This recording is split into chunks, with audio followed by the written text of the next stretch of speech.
Thanks for joining us for today's live Q&A. It's very wet here at the moment, everything's very muddy. We're actually in our autumn or fall, but the topic for today is spring management for you guys in the Northern Hemisphere.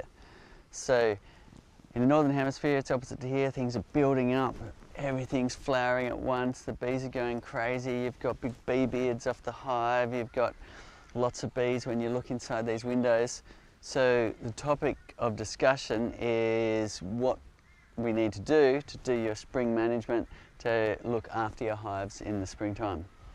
So if you've got questions, put it in the comments, but otherwise we are going to show you how to use the super lifter on this hive again. Trace, if you could go and get the super lifter, that'd be great. And Trace will be reading out those questions. So just looking from the outside of this hive, now we're on a very rainy, cold morning here in Australia in the autumn or fall, but still, because we're in a subtropical region, we're still seeing a lot of bees in the hive. Now, sometimes when you open the windows, you'll see even more than that, and if you're opening the windows and you're in your springtime and you can hardly see the comb beneath the bees there, then that means your hive is crowded and at risk of swarming. So swarming is their natural division where the bees will push the old queen out of the hive and they'll go and form a new colony with about half of your bees. So that's a typical thing that will happen if you don't manage your hive in the springtime. Now, catching swarms is fun, but it's not the best strategy, letting your hive swarm, because you may not be able to catch them. They might fly too high and land somewhere where they're not accessible, or they might, if you're in a built-up area, they might go over the fence and bother your neighbours and so on. So best idea is to get ahead of the curve in springtime, do your spring management, which largely, if your hive is thriving, you'll be focusing on making enough space for your queen to lay eggs down here in the brood box. So that means taking away some of the comb down there and adding some more, or you could take a split from your hive, which will free up a lot of space, or you could add another brood box or another super just to make more space in the hive to limit the overcrowding, and that way you'll limit the chances of your hive swarming in the springtime and you get to keep your bees. Let us know if you can hear me okay, give us the thumbs up. Also let us know whereabouts in the world you are tuning in from. Trace will be reading out your questions, so if you've got questions in the comments, and we will get to reading those out as we go. So next we'll do a super lifter demonstration just to show you how to open your hive with our new super lifter invention. It's quite an easy process compared to how it used to be. So we'll show you that once again. And if you've got any questions, chime in. If you've got answers to other people's questions, it's always really helpful to jump in, help answer. So thanks to all of you who put in the effort to answer people's questions out there. Now, a good bee suit is important. Wear your gloves if you're new to beekeeping. I'm going to blow some smoke in the entrance of the hive here. A couple of good puffs in there. Ideally your smoke is going better than that, so give it a few good puffs, get it going until you're really blowing some good smoke out of your smoker. If you're going gloveless, you can smoke your hands, and that is said to mask your own smells, and the bees are less likely to sting your hands. But as said, new to beekeeping, wear your gloves, and if you're experienced in beekeeping, you still want your gloves handy, because occasionally you get a hive that you weren't expecting to be aggressive, and it's a great idea to have your gloves in case you see that aggression coming from your bees. Okay, the smoke is warming up now, starting to see good puffs of smoke. That's how you want it. Nice cool smoke, no flames coming out. Flames rarely come out with these smokers that we have because there's a grid up here, so that helps stop any embers coming out as well. Does need cleaning sometimes with your hive tool. Okay, now we've got some good smoke. We're going to leave that smoker at the entrance, so any returning foragers, which there's not many of here on this cold a little bit rainy morning. So in order to use the super lifter, we first of all choose which way we're going to tip the hive. Now I'm going to tip it backwards. If you can tip it backwards away from the entrance, it is a little less disturbance for your bees because you don't have the box in the way of their flight path. But you can go either way depending on if you've got something in the way like a fence that might change which side you are going to do. We try to make it very versatile. Here's the super lifter in here, and it is as simple as lifting it up by these handles, spreading your hands apart. That's step one, it's written on the handle there. Step two is written on the lower brackets, and they connect with your lower load point screws, which you have prepared earlier. Once they're in the hive, they stay there forever. And then step three is the upper brackets, like that. Number four is up, and while you do that, just make sure these are all engaged. Then you're spinning this around. Now, we've only just got enough room to put the leg down because this has sunken into the bed a little. I can already see the bees have a little bit annoyed this morning, which is no surprises there. Grey, rainy days when they're all home isn't the best time for beekeeping. So what I'm going to do is add a little smoke, take this opportunity to hopefully calm them down a little bit so we get a nicer experience of managing the colony. Theme is spring management today, so we're talking about all the things you might do in the springtime if you're in the northern hemisphere. So making more space in the hive is the number one thing that people are doing as bees are building up. My favourite go-to method for that is taking hive splits, because if you don't want another hive, somebody else surely will, and it frees up a lot of space in your hive. Chime in if you're an experienced beekeeper and let us know what you are doing in the springtime in the northern hemisphere in your hives. Okay, you notice that as I set up that stand, it cracked it open for me and avoided that tedious chiseling phase. And then I can simply roll the hive over like this. And then we are ready to do some beekeeping.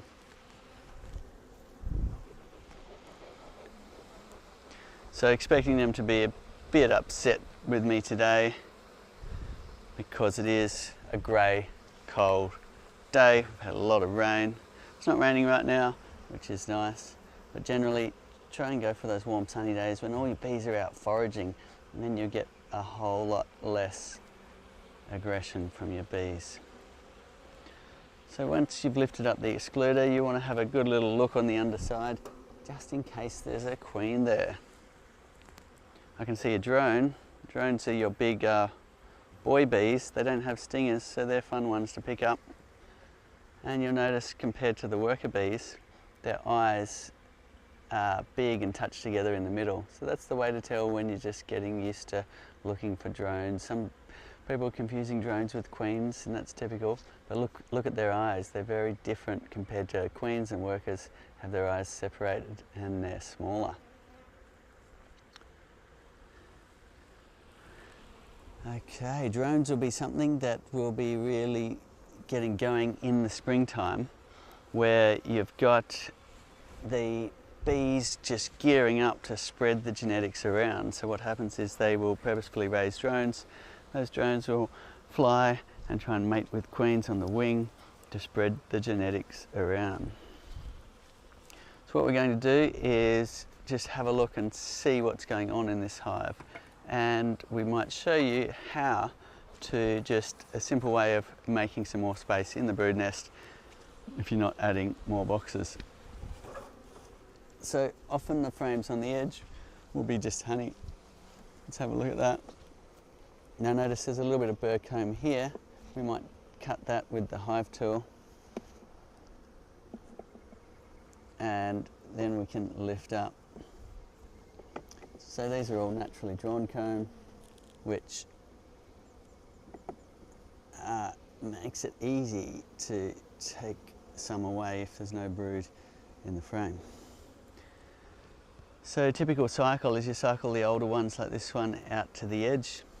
Then in the springtime you cycle them out when there's no brood in there, either by replacing another one if you're using foundation, or simply by cutting the comb out using a knife and put the frame straight back in towards the center, and you've made space in the hive.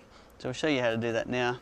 I can't see any brood on this frame, so we can go ahead and take it. There's actually some nice little bits of honeycomb on there we can utilize as well for taking back to the lunch table. So I'm going to shake these bees in now. If you're getting bees off a frame, then you diagonally across the box, in case you got the queen on there, you don't want to shake her out of the hive in case she doesn't make it back.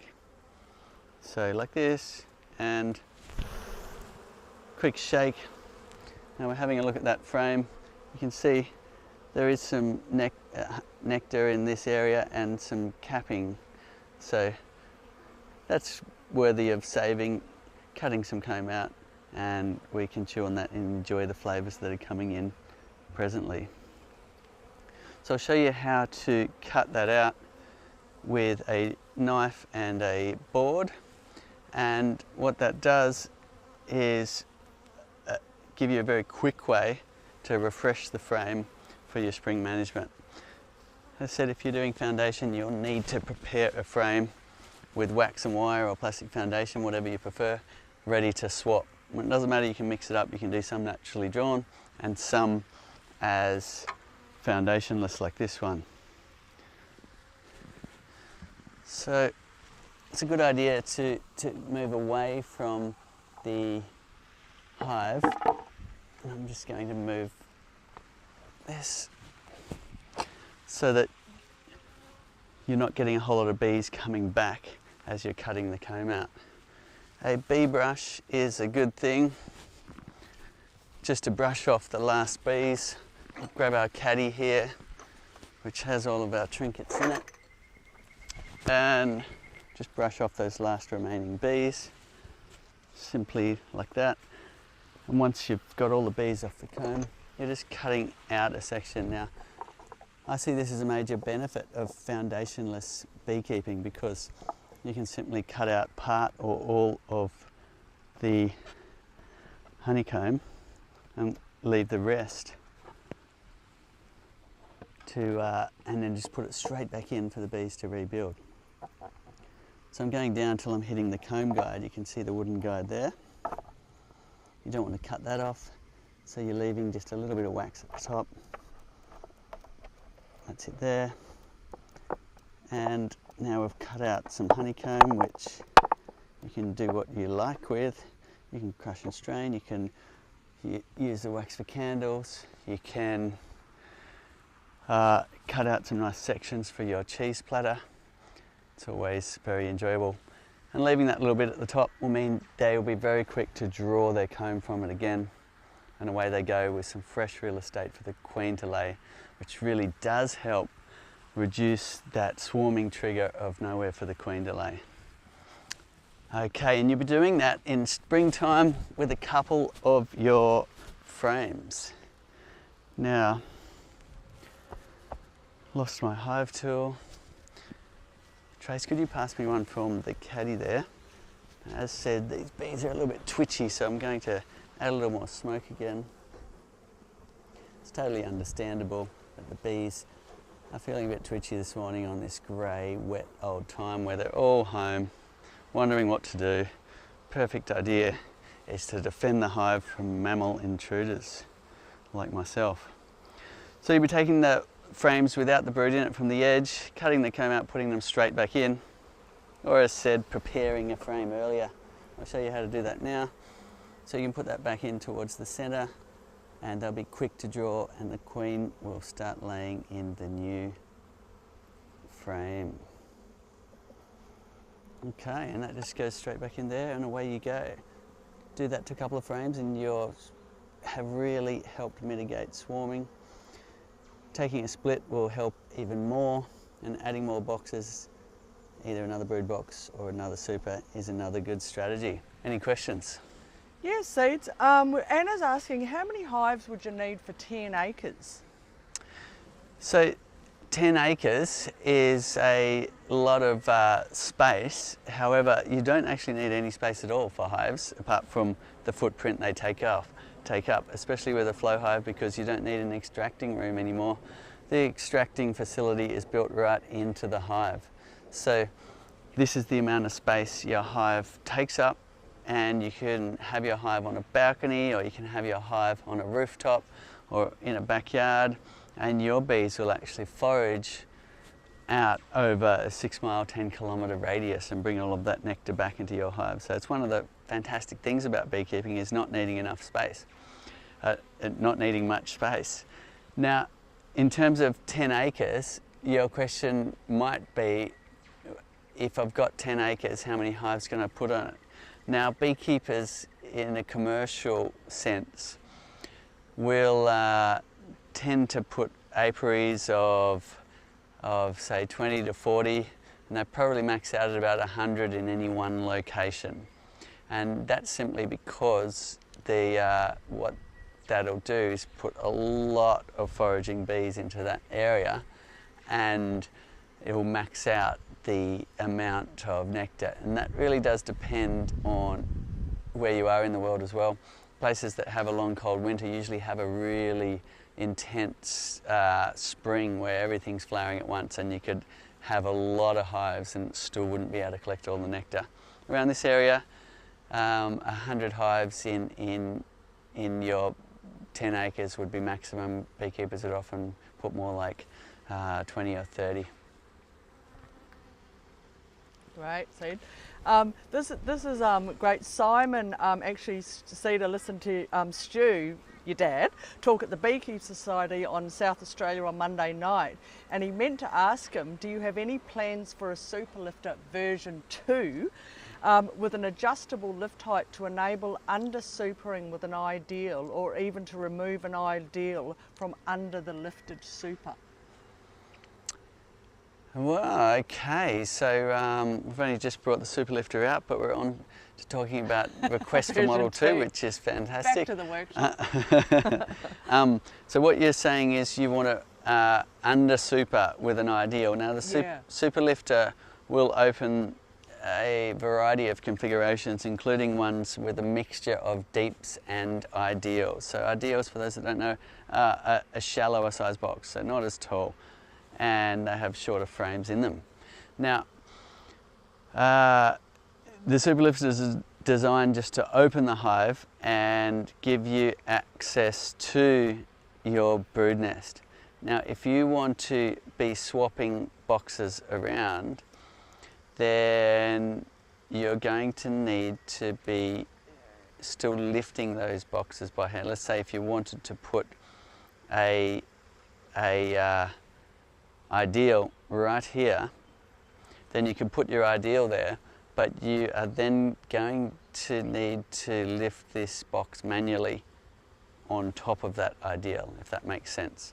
So it's still done the work of initially cracking the hive open, so you didn't need to chisel away and all of that, and it still gave you the ability to inspect your brood and see if it's ready for another super. And if it is, then what you can do is just manually take this box off and place it on top of another one you've put here. Thanks, Eda, and maybe Dominique's question then sort of feeds into that. When you're starting, how many deeps and how many supers should you have to start a flow hive with? Okay, so generally what we do when we're starting a hive is we buy a nucleus, which is like half of these frames in a little box with a mated queen that's laying. There's honey stores, pollen, there's brood, there's everything that a little hive needs. And then we transfer it to our bottom box. So that's this brood box here. And we put in the rest of the blank frames with your choice of foundation or no foundation. And the bees will then grow on those frames by drawing the wax out. The queen will continue to lay, the hive will increase in size. And once she's laying in all the frames and the bees have built out all of the wax, sorry, not laying in all the frames, she'll be laying in the center ones, but once the bees are using all the frames, that's when you go and add your flow hive super, assuming there's a season ahead of you. You wouldn't do that if you're just coming into your winter. So spring management is the theme, and we've just showed you how to quickly, easily cut out some comb, make some space in the brood nest. And other things you'll be doing is doing your inspections, making sure your hive is queen right. So let's just have a look at that. Queen right is the term for checking you've got a good laying queen in your hive. So these bees are a little bit grumpy. We won't dwell on them too much, but we will keep our smoke going so that we can do a few more show and tells. Okay, so I'm pulling out a frame expecting to see some brood. And let's have a look here. We've got a nice big patch of brood there, which is what you want to see, and you'll see a lot of that in the springtime. So it straight away says that there had to have been a queen laying worker brood very recently. So they'll go through 11 days in their larvae or grub phase, and then it'll be capped. So in the last few weeks we've had a good laying queen. And if we look down the cells on this side, I can see some nice larvae. I'll shake some bees off to show you, but if you look down in this region here, you should see some white grubs. Give us a thumbs up if you can see that.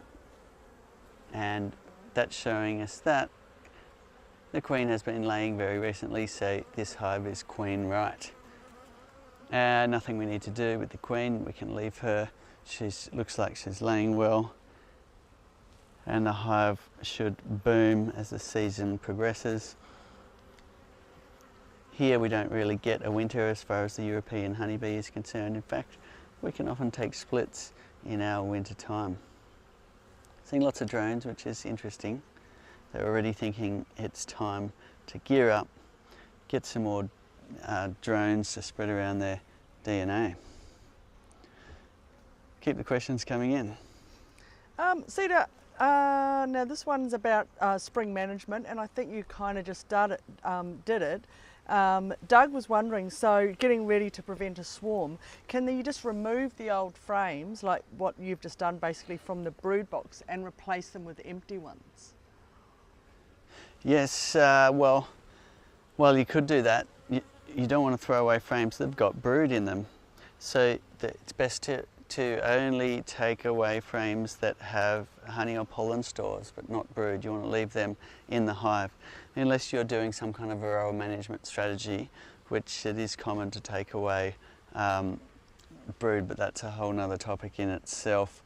And usually it's drone brood people are removing in order to manage the mites in a mechanical way.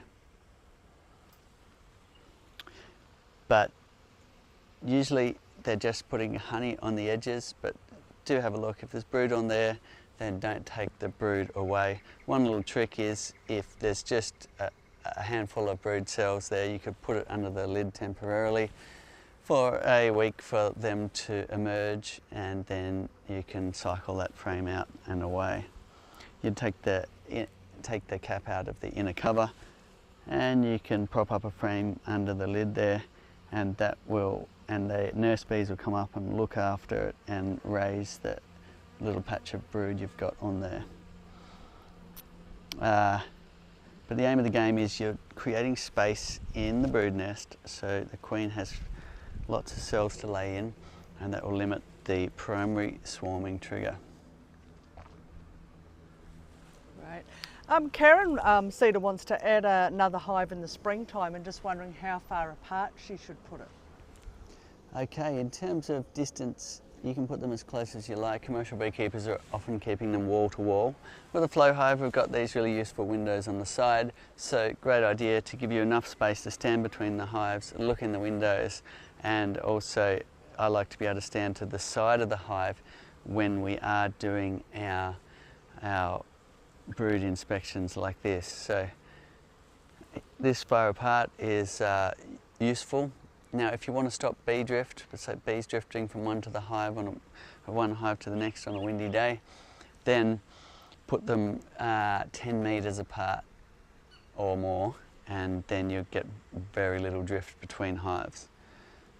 Beekeepers usually put their hives in apiaries, so they have one up here, so you're kind of quarantining this area, where if you do get an outbreak of disease, it'll be quarantined to this apiary here, and then they'll put another one further away, and that way it quarantines that disease issue to a smaller area.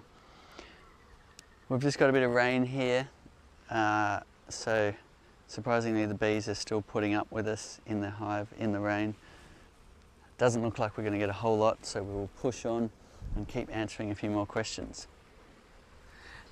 Cedar, when you add the super, do you need to put wax into the flow frames, into the cells?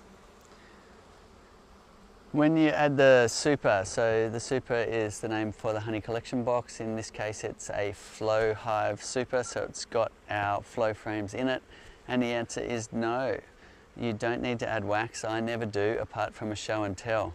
Now, it is common though for people to want to add wax or to want to speed up the process of the bees starting to work on the frames.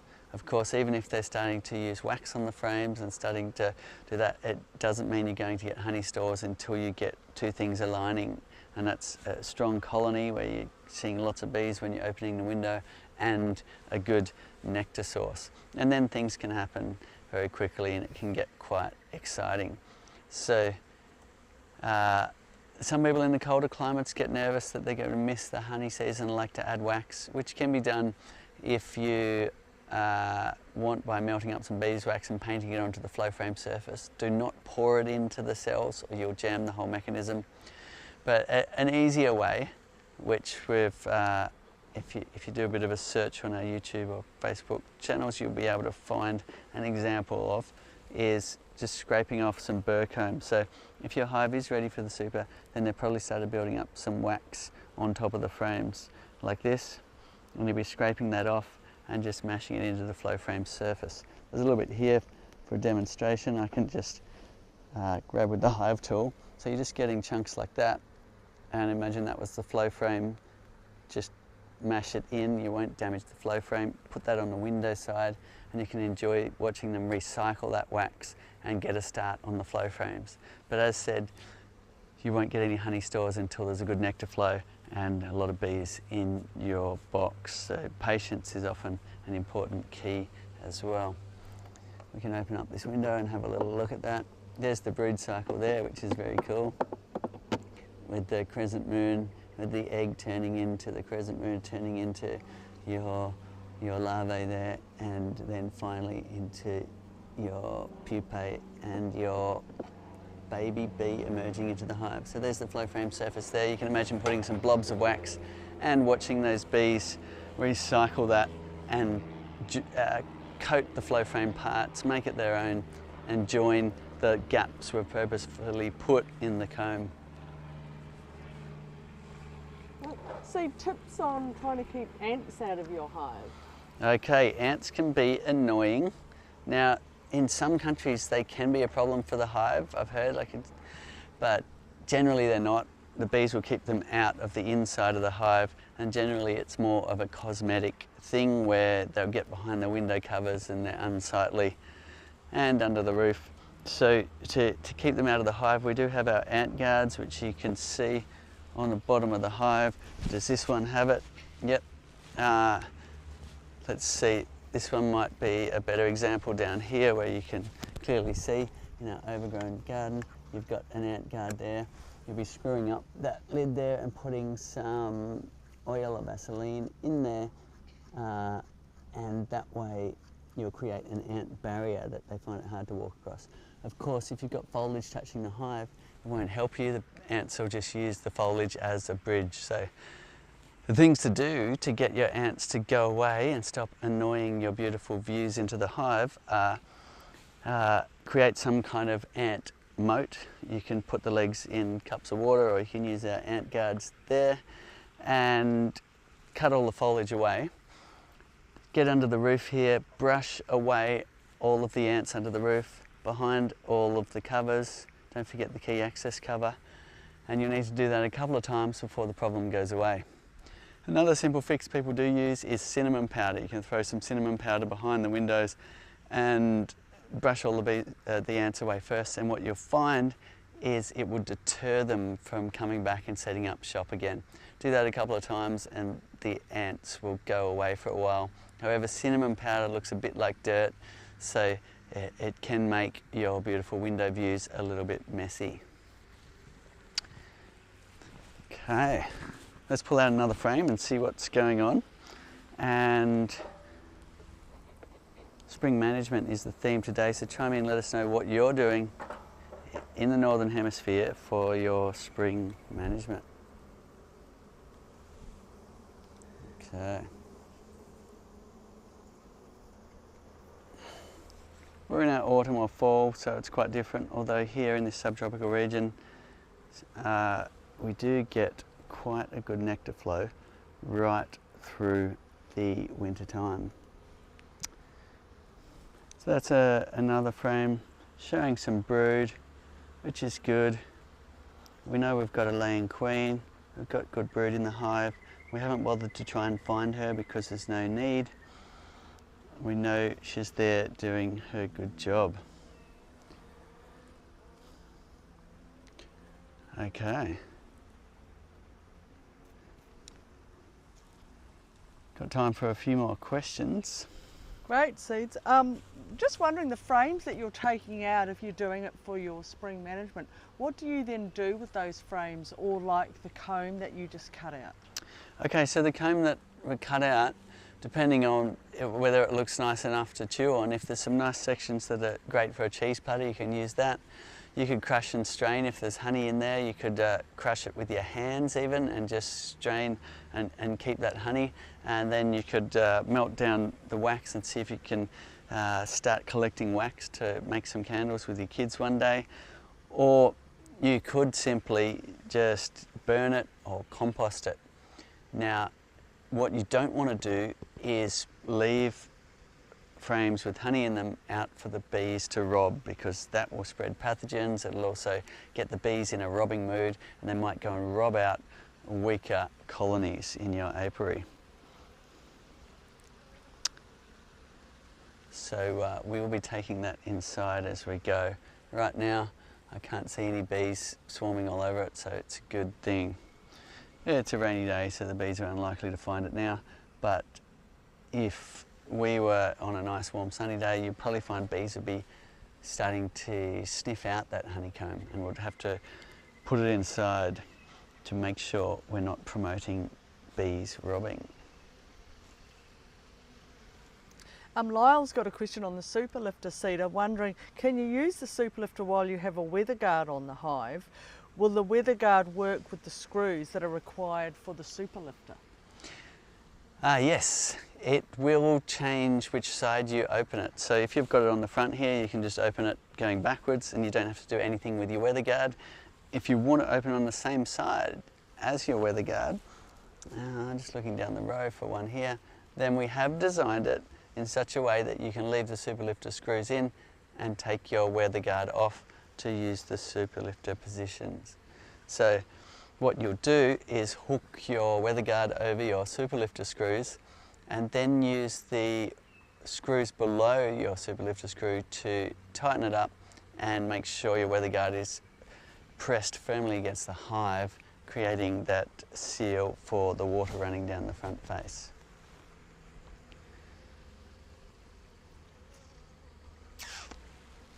And Cedar, Tara's wondering, I think it's in Arizona where the temperatures get really hot, just wondering if you can have a beehive there. Absolutely. So there isn't anywhere except for perhaps Antarctica or the poles where you can't keep bees. Anywhere where there's flowers, you can keep bees. They're incredibly resilient species, incredibly adaptable, whether you are, as you say, in those hot, arid climates, or whether you're in a cold, snowy climate, or whether you're in a tropical, monsoonal climate. Then the European honeybee is very adaptable and will be able to thrive in all those situations as long as they have flowers to access for a good part of the year.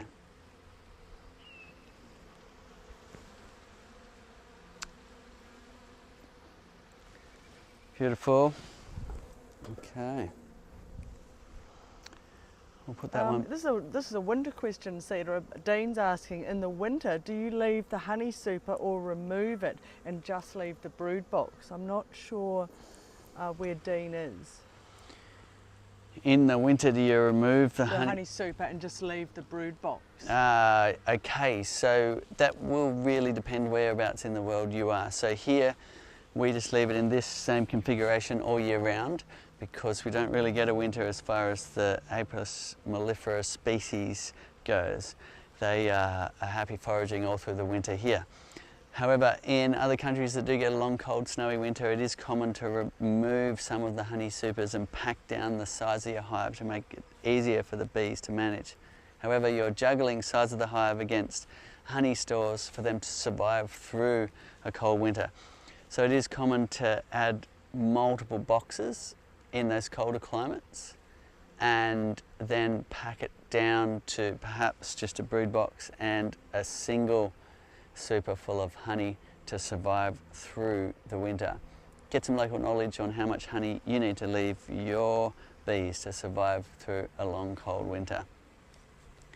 Now, for one tip though is if you plan to leave the flow frames on, which you can certainly do, take away the queen excluder. Reason being is the queen can't get through this grid, and if your bees have consumed all honey stores on the edge of the brood nest down here and they're bunkering together because it's snowing outside and they're moving up through the box to consume honey in the top box, the queen will be left behind and perish, and you'll start your new season without a queen. So for that reason, you want to use your super lifter to quickly open the hive, take away the queen excluder, close it again, and you can then in the springtime put this back in place by making sure the queen's in the bottom, putting your excluder back in place so you don't get any brood in your top box here. Great. Home brewing and gardening is here in New South Wales and thinking of beginning beekeeping, and just wondering what's the best time to start a hive in New South Wales, and how long would it take for a nuke to orientate themselves in a new hive? Okay, so first question, a nuke, which is a going little mini hive, will orientate very quickly to the spot. Within a few days they've taken in their landmarks and they're ready to get out and do a lot of foraging. Now, as to what time of year, it depends where you are in New South Wales.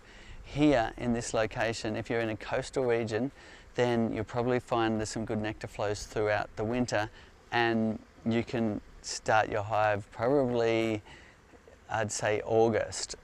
The last month of winter, bees are booming and readily available. So when they're available to either take a split from a friend or pick up from a breeder is the perfect time to get started. Now, if you're inland a bit, then it'll happen a little bit later in the spring where the bees will really get going. So one thing that you'll need to consider is having your equipment ready ahead of time. What you don't want to do is order your bees but not have your box ready. So a really good idea to get your equipment ready, add your favourite paint to it, get it all ready in lieu of getting your bees and installing them. And it's actually a good idea to have a spare box around should you have the good fortune of being able to go and catch a swarm, which is a fun, adventurous thing to do. However, it's not for everyone as well. So depending on whether you're the adventurous type, you might like to get yourself some extra equipment around for swarm catching in the springtime. And that's a fun way to get started. We've got lots of videos showing you how to catch a swarm. Right, now Chris is in Beechwood in New South Wales and has had a bit of a rough time, not only with varroa mite but also because we're having this endless rain, and so has lost quite a lot of their hives to hive beetles, and tried a few different organic pest managements, and it wasn't very effective for his hives. So his question now is that he's got these flow frames that have all gone pretty slimy from the beetles, and just wondering what's the best way to clean them. Okay, sorry to hear you're getting beetle trouble. As you mentioned, it's often a secondary thing where the beetles take over when the colony's weak. Perhaps you've had varroa bombs from the varroa really setting up shop in the surrounding area, and your hives have been robbing out colonies as they collapse from varroa and bringing back a lot of varroa into the hive. Perhaps you've had issues for other reasons. You mentioned rain. Rain can be annoying for bees because they can't get out and collect more stores, and that can weaken your hive as well. So all of these things combined mean you've had issues with the beetles getting hold. Now, you mentioned trapping the beetles, which is a great idea, activating the pest management tray below. There's other types of beetle traps you can get as well, and try and give your bees a helping hand. However, if you've got to the point where your hive has slimed out, as you say, and you just want to clean the flow frames and put them away for when you next need them, the easiest way to do that, I think, is you take the frames out and use a pressure washer just to blast all of the remaining what now may be fermented honey, might be wax moth, might be beetles, and blast away a lot of the wax. You can even attach the hot water hose to your pressure washer, and that will increase its cleaning power as well at removing some of that wax. Then just let them dry in the shade and put them away to when you are next able to put them back onto a hive when it's ready for them. And in terms of looking after your bees and trying to save colonies that are getting really attacked by the beetles, I've always found I can save a colony even when the beetles are quite advanced by taking away the super, taking away the edge frames that usually are just honey and pollen, and leaving 3 or 4 frames just central with brood. And the remaining bees have a very small area then to look after. They're much more likely to get on top of it when you've taken away those stores on the sides. And it's been quite effective for saving colonies when the beetles are moving in. Oh, great, Cedar. That's a good tip. So do you mean, like, if you've got 8 brood frames, just leave 3 and leave 5 out until they build back up again? Yes, and you can leave them completely out, but better practice, because you might not get back there in a timely fashion as they get back on their feet and start building comb, is to put blank ones, just empty wooden frames or empty foundation, whichever you're doing, beside them. The beetles cannot use them. There won't be any interest to the beetles, and they'll just be there waiting for your bees to be strong again. And that way you've just got a very small brood nest in the middle for your bees to look after, get back on their feet and beat those beetles. So if you're starting again, you're starting in the spring and you've put your nucleus in your brood box, how long do you usually have to wait before you would add the honey flow super? Okay, so that's a great question. The answer, like many things in beekeeping, is it depends. And it largely depends on the availability of forage and on the how well your queen is laying. So if you've got a great laying queen, there's a lot of baby bees emerging and there's forage, then it can be very quick. It can just be weeks from installing a nuke to wanting to add your super. But typically it's going to be months, and sometimes you do need to exercise patience if things don't align. The flowers don't flower, or the bees can't access the flowers because it was raining a lot, or there's been drought and nothing's flowering like we're seeing down in the southern states here in Australia, or if you have an issue where your queen just really isn't laying many eggs.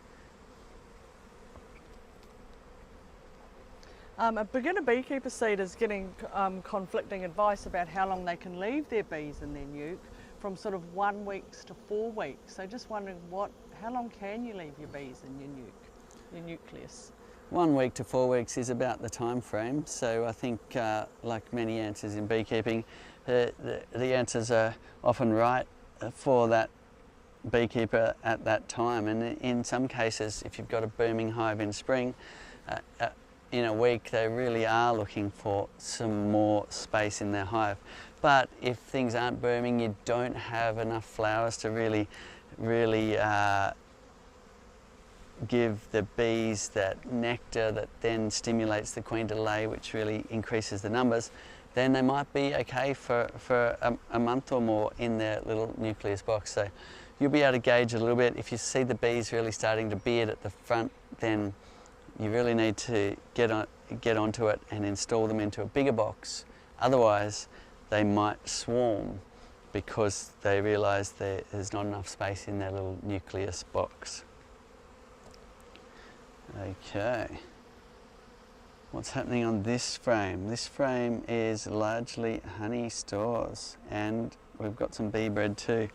Now if I want to have a good look at this frame, I need to shake the bees off just by giving them a good shake like this. And now I can see we've got a lot of nectar in this area, which is fantastic to see. They're starting to cap it off, and you can see that here. Gives a thumbs up if you can see that beautiful nectar turning into honey and them capping it. So that's a great sign that the bees have enough forage to survive. We don't need to feed them here at this time. In fact, we really do need to look after bees in that way here, because there's always something flowering just to keep them ticking along. We're going to start to put this hive back together now, because they have been apart a long time. We've got spits of rain, and even though they were a bit grumpy to open, we've managed to keep them calm by using a lot of smoke. And we don't want to push the friendship too far on this grey, slightly rainy day.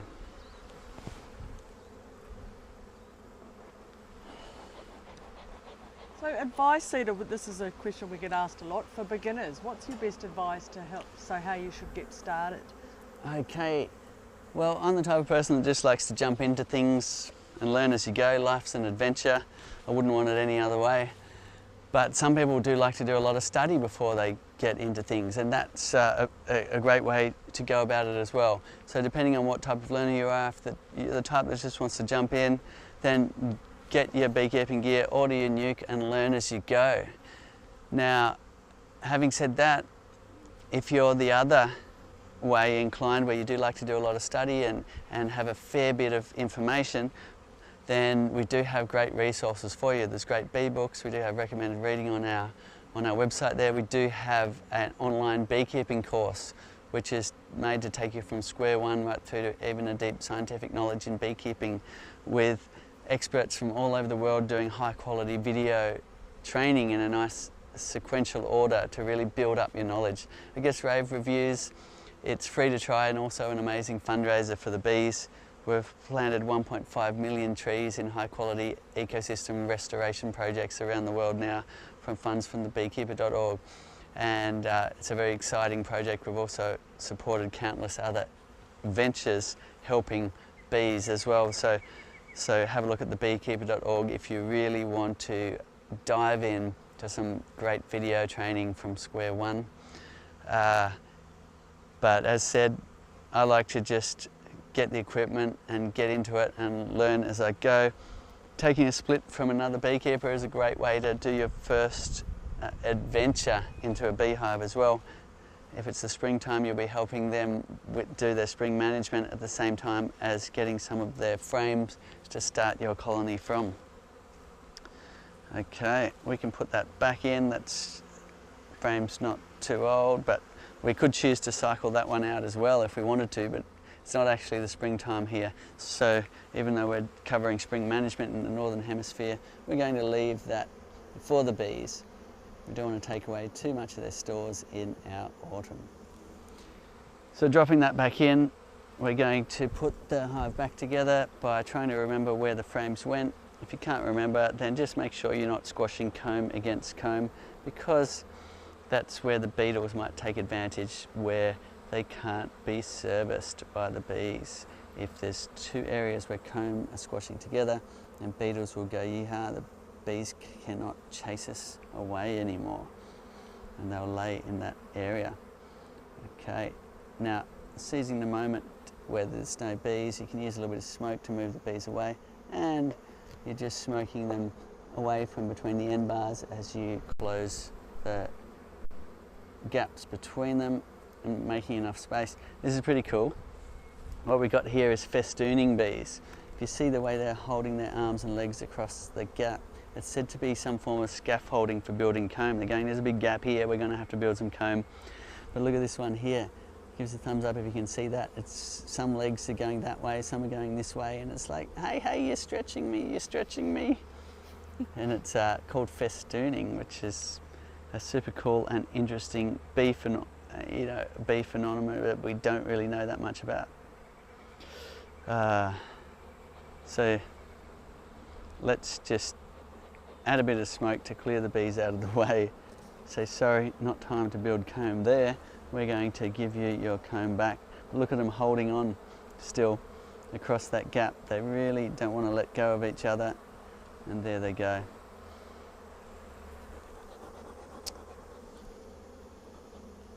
Okay, grey rainy day beekeeping, don't do what I do. Best to do it on a nice warm sunny day. That's when your bees will be the calmest. Some nice brood on here. Nice patch of brood there. That's what you want to see. In the springtime you'll be seeing that right across your centre frames, showing a lot of baby bees that are going through their metamorphosis and ready to emerge into the hive as fluffy new baby bees and start doing the chores of the hive. Now, I'm not seeing any emerging there, but sometimes you get to watch as the bees are chewing their way out of their cells, which is super cool. Very nice. I'm going to drop that one in the gap we made.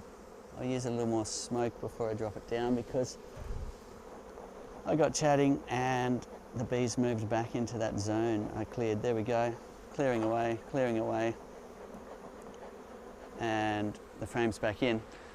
Last thing to do in the brood nest is to push the frames back together. See how I've left gaps here, and even gaps like that, the bees might decide to build another piece of comb in between two others. So you want to get your hive tool on the edge like this and just push your frames across, closing the gaps, leaving the excess space on either side of the hive. There we go. And same on the other side, so you're sharing out the excess space between the two sides, and then you're good to close up the hive. Put your excluder back on. We're going to choose the opportune moment when there isn't so many bees around the edge. A bit of smoke will help for that. Smoke is running out of fuel, but we might just go with it for the moment because we're pretty close to closing the hive up. You can use your bee brush, whatever you need to do to get bees out of the way. Now, we've got a lot of bees here, so a bit of smoke will help to get them to go up into the box rather than getting in the way as we close the hive. Now with the super lifter, the only spot you need to pay attention to on the initial close is this area here, which is contacting this area here. So that area there and here is where you want to clear the bees from as you roll the box down. Bees are all home today because it's a grey rainy day, so a little bit harder to manage. Let's just seize that moment now where there's no bees there to then roll the super lifter closed again. Super lifter is a great tool for doing all sorts of things. You might even find that you don't even need to open it fully to insert queens into the hive and things like that. Let us know how you're using it, where you are in the world, and what the use is. We get rave reviews from people just very excited to be able to do your hive management in a different way with our super lifter, making it a lot easier to open and close the hives. So I'm going to smoke here again, smoke over here, and try and find a time. Now you can use a bee brush as well to brush the bees away. Sometimes in a really busy hive, it can be hard to get bees out of the way, but it's much easier with our super lifter than it is in conventional ways. Thanks for watching. Tune in again, same time next week, and we'll have another great show and tell for you. And that's it, ready to go into the next hive, ready to pack away like that.